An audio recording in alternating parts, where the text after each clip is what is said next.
are at a seep site near Pinaroo, and we're at a place where it's probably really formed scald since 2016, since the wet years then, but it's got a highly saline perch water table, and this has been very close to the surface, sometimes at the surface within 60 centimetres. Now it's sort of sitting at around 70 centimetres.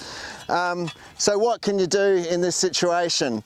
Well, because it's recently formed, we're hoping that if we can stop the water flow into this area that's raised this water table, that's caused this problem, then hopefully we can still turn this around, even though it's quite a saline situation.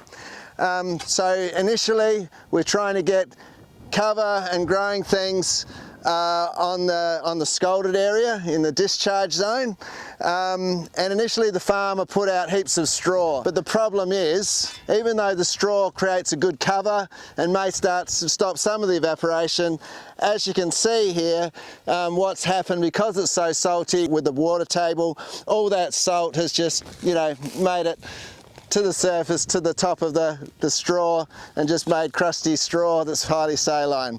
So what we did after that, we got the farmer to scrape most of that away. We left some just for the trial, and then we started to throw out some Puccinelia.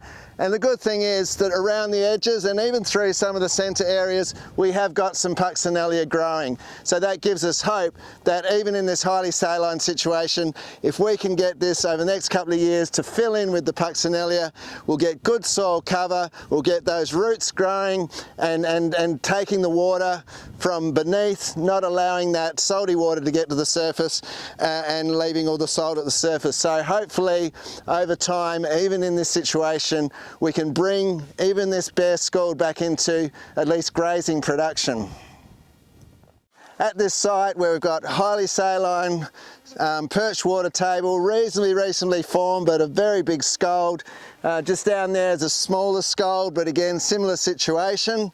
So the thing about that is, can we do something to reduce the flow of water into that zone? So even though it's saline, if we can lower it beneath the crop's root zone, then hopefully we can save this whole flat from going out to salinity. So putting lucerne right next to the scald and over the scald is just not going to work down there because it's far too saline for lucerne. So what we found is we put a piezometer half up the hill, about 30-40 metres from the edge of the scald, and we found that the water level at this site originally was probably only half the salinity as what it was down there. So the thought was it was around 13 decisiemens or 9,000 parts per million.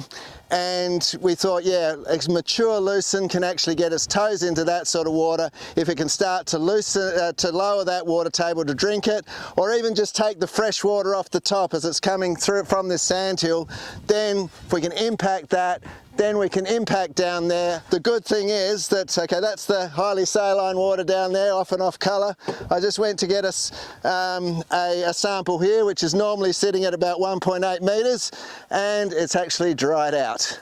So after 12 months of getting this lucerne strip here, it's actually done the job of taking out the water table, the perch water table in this area. So that means that that seep down there is now protected from at least 60, 80 metres of sandhill, the water catchment coming through the recharge zone there. So my thoughts are it must be having an impact down there, and so hopefully now we'll start to see a considerable reduction in the highly saline water table there, which means over time hopefully we can start to restore topsoil back to production in a way that won't be impacted by the heavy rainfalls in the future.